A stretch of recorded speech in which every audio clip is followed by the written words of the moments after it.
Olá, graça e paz da parte do Senhor Jesus Cristo. Deus possa nessa hora me usar, ser o Espírito Santo. Que o Espírito Santo seja, conforme Jesus disse, naquela hora, não temas,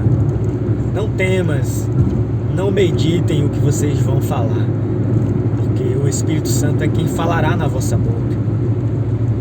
Que possa acontecer comigo isso, que não seja eu, que as palavras que saiam da minha boca sejam as próprias palavras de Deus, conforme Ele prometeu. Ele disse para não temer.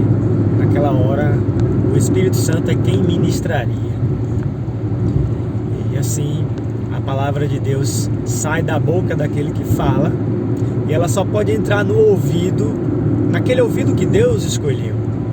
Como Ele disse: todo que é da verdade ouvirá a minha voz. Jesus continua falando. Ele é o mesmo ontem, hoje e eternamente. E evidentemente que existe aqueles eleitos. E esses eleitos ouvirão a sua voz, porque são da verdade. São eleitos para ouvirem o bom pastor, ouvirem a palavra da vida. Eu quero falar nesse vídeo aqui, quero falar no tempo que segue sobre ressurreição. Vamos entender um pouquinho melhor sobre o que é ressurreição. Ressurreição representa vencer a morte. Mas pense um pouco aqui. Vamos pensar. Ressurreição é vencer a morte. Morreu, se ressuscitou, então venceu a morte. Mas se voltar a morrer de novo? Então, seria uma briga, né? A morte venceu, porque matou. Ele ressuscitou, então venceu a morte. Mas se ele voltar a morrer, então a morte continuará vencendo. Uma disputa. Peguemos, por exemplo, Lázaro. Lázaro ressuscitou, positivo, mas voltou a morrer. Então Lázaro não venceu a morte. Agora me diga, quem é que venceu a morte? Quem é que ressuscitou e vive para todo sempre? Existe alguém que fez isso? O nosso Salvador Jesus. Ele venceu a morte. Ele veio para isso, para ser a primícia, o primeiro. Foi do agrado do Pai que toda a plenitude nele habitasse e que ele tenha a primazia. No princípio era a palavra, tudo foi criado por ele, para ele, nele, dele. Olha a grandeza do Filho, olha a grandeza da palavra, do Verbo, o qual é Deus. Mas vamos aqui, então vamos lá, a ressurreição. Está escrito lá em Apocalipse 20 sobre a primeira ressurreição. É usada essa expressão, a primeira ressurreição. Bem-aventurado e santo aquele que tem parte na primeira ressurreição.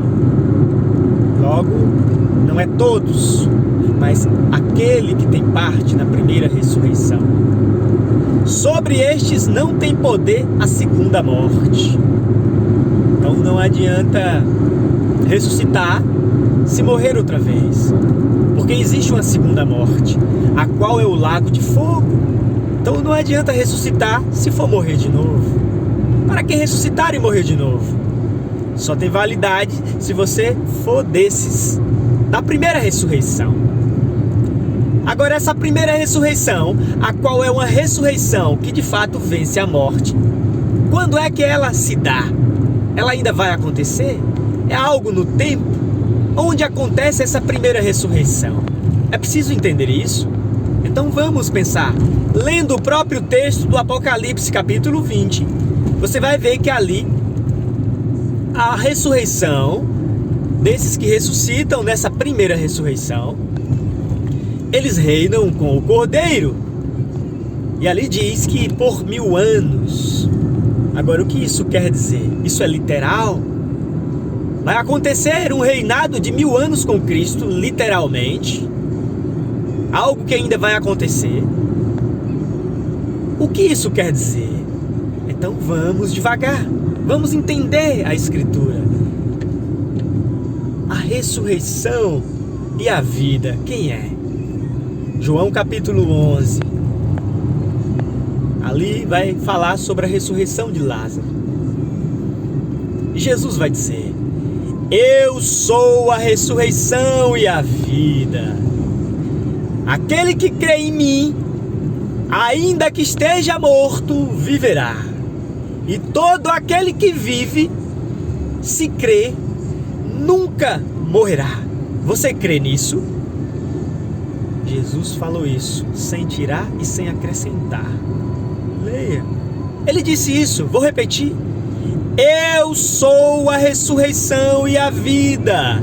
E todo aquele que crê em mim, ainda que esteja morto, viverá. E todo aquele que vive e crê em mim, nunca morrerá. Crê você nisso? Então vamos firmes com a palavra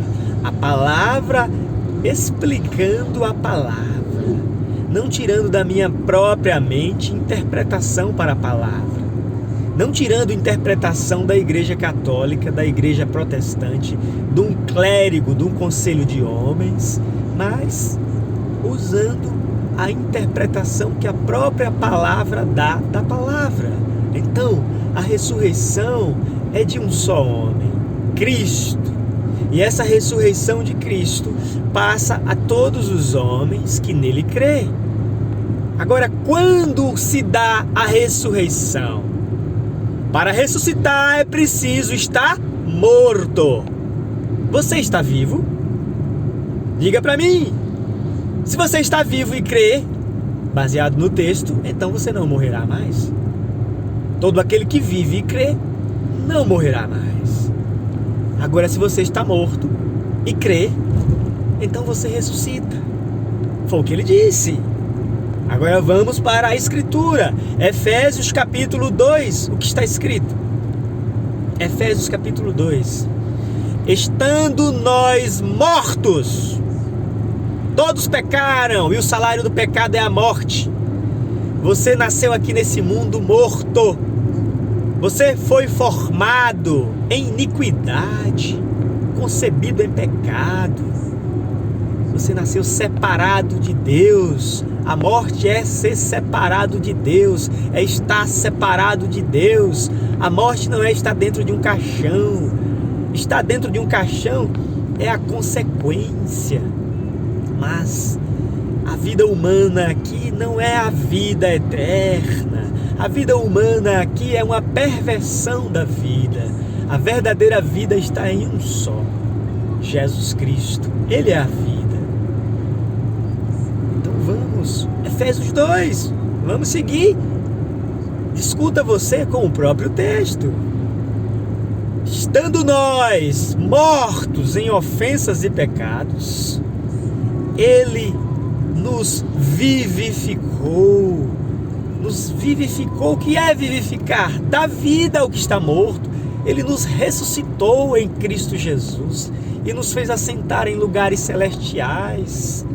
Efésios 2 vai dizer que estávamos nós mortos, como todos os homens, fazendo a vontade da carne e dos pensamentos, sendo nós, mesmo eleitos, por natureza terrena, por nossa carne, destinados à morte, destinados à ira. Mas a misericórdia do Senhor nos vivificou, nos ressuscitou em Cristo. Você morre e ressuscita. Eles não. A nós, os eleitos do Pai, nos é dado a bem-aventurança. Somos bem-aventurados e participantes da primeira ressurreição em Cristo. E isso não é só por 1000 anos. 1000 anos é simbólico. O reinado de Cristo é um reinado milenar? Não, não, não. Entenda de uma vez por todas, 1000 anos é um símbolo. O reinado de Cristo é o único que não terá fim. É o reinado do Filho de Davi. É o reinado eterno. é o reino eterno. Vivemos em vida por um só, Jesus Cristo. E então é um reino por toda a eternidade. Aquele que crê, aquele que vive e crê, nunca morrerá.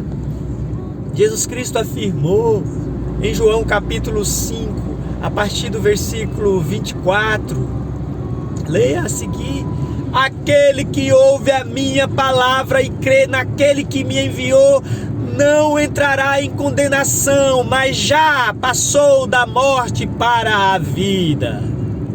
Você é chamado nessa primeira ressurreição, já passou da morte para a vida, a hora vem e agora é.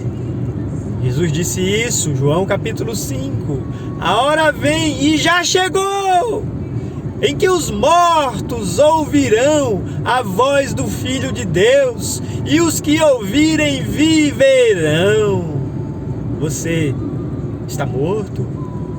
Se você é da ressurreição primeira, então você viverá. E você viverá para não mais morrer, porque aquele que vive para todo sempre estará dentro de você. E a ressurreição é exatamente Ele vir fazer morada. Por que está escrito em Romanos capítulo 10? Que a fé vem pelo ouvir a palavra de Deus. E que se você crer, com o coração se crê, e com a boca se faz confissão. Se com o teu coração tu creres que Jesus morreu e ressuscitou dos mortos, tu serás salvo. O assunto é o mesmo. Está falando da ressurreição para a vida eterna. Acredita você que Jesus ressuscitou? Então você será salvo. Qualquer um poderá dizer: olha, eu creio que Jesus ressuscitou. Eu vi no filme, ele ressuscitou. Mas o que isso muda para você? Nada. Você olhar e ver: Jesus ressuscitou. O texto não quer dizer isso. O significado de crer que Jesus ressuscitou dos mortos e está vivo para todo sempre é Ele estar ressuscitado em você. De nada adianta você ter uma fé mental, que qualquer bêbado pode ter, que Jesus ressuscitou dos mortos. A verdadeira fé é: Cristo está vivendo em mim. Eu agora sou um morto para o mundo, um morto para o pecado. E se eu estou morto para o pecado, eu estou justificado do pecado. Romanos 6. Considerai-vos, pois, mortos para o pecado e vivos para Deus. Quanto a viver, vive para Deus. E então estamos mortos para o mundo e o mundo para nós. E quem vive em nós? Aquele que ressuscitou dos mortos. Vamos falar a Bíblia pela Bíblia, não pela tradição religiosa, não pela interpretação teológica, mas com a sabedoria que vem do alto, a qual é a própria reprodução da Bíblia. 2 Coríntios capítulo 5. Você deixará o tabernáculo terreno para habitar com o Senhor. E isso não será algo a acontecer no futuro. O futuro é agora. Se você sair desse tabernáculo, já tenho esse outro. Você ficará aqui na terra como Paulo ficou, ainda que já tenha sido alcançado por Cristo. Você se comporta como se não, no sentido de ajudar as demais pessoas. É o que Paulo diz em Filipenses 3, quando ele fala do alvo que é Cristo. Ele diz: não vamos ficar embaraçados. Nós que já somos perfeitos, vamos sentir como se não fôssemos, para ajudar as outras criancinhas, aqueles que ainda não chegaram à ressurreição, à perfeição, a Cristo. Você acredita que Paulo havia chegado à perfeição? Que para ele viver é Cristo e morrer é ganho? Então, ele chegou, mas ele não se comportava assim, no sentido de comportamento de arrogância, de se achar melhor. Ao contrário, Ele sentia dores de parto, ajudando os demais irmãos. Assim é necessário nós, mesmo tendo já toda essa glória, já tendo Cristo completo, vivendo em nós, temos que sentir como se não. Então a ressurreição é uma realidade para todo esse que Deus elegeu. Você está vivo somente se estiver em Cristo. E se já estiver em Cristo, nenhuma condenação há. O que você espera? Deixar esse tabernáculo terreno. Deus te abençoe nessa hora. E creia que a ressurreição de Cristo não se dá no tempo, não é algo temporal. Essa ressurreição de verdade não é a de Lázaro, mas a ressurreição do próprio Cristo. Não se embarace com as expressões. Por exemplo, ele é o primeiro dos que dormes, porque os outros vão também ressuscitar. Então não é algo coletivo, não pense dessa forma. Olhe dessa forma individual, que não sou eu que estou inventando, mas é o que o texto diz. A ressurreição vem para o indivíduo, aquele que ouvia a voz do Filho de Deus. O problema da teologia, da crença tradicional, é colocar as coisas no coletivo. Imaginar que vai um arrebatamento coletivo, que vai uma ressurreição coletiva. Então eles trazem tudo de uma maneira humana, vão usar textos bíblicos, mas não poderão dizer que eu estou inventando. Eu não estou inventando, está escrito. Ele disse, eu venho fazer morada. Ele está falando do indivíduo. Ele disse, aquele que ouvir, ele está falando do indivíduo. Então, algo individual acontece em você. Você nasce, você. E aqueles que virão de você virão na sequência. A mesma coisa é com a fé. Os filhos de Deus vieram de um só, de uma só semente, de Cristo. Todos os demais procedem. E não tem nada a ver com a literalidade. Se você está em Cristo, nova criatura é. Eis que tudo se fez novo. A morte não tem mais poder sobre você, porque você não anda mais segundo a carne, mas segundo o Espírito. Você está seguro. O paraíso para você é como aquele ladrão. Já é uma coisa para hoje, hoje mesmo. Se ouvirdes a voz de Cristo, tenha essa certeza que Ele é a ressurreição e a vida. Que Deus te abençoe nesse precioso nome. Amém.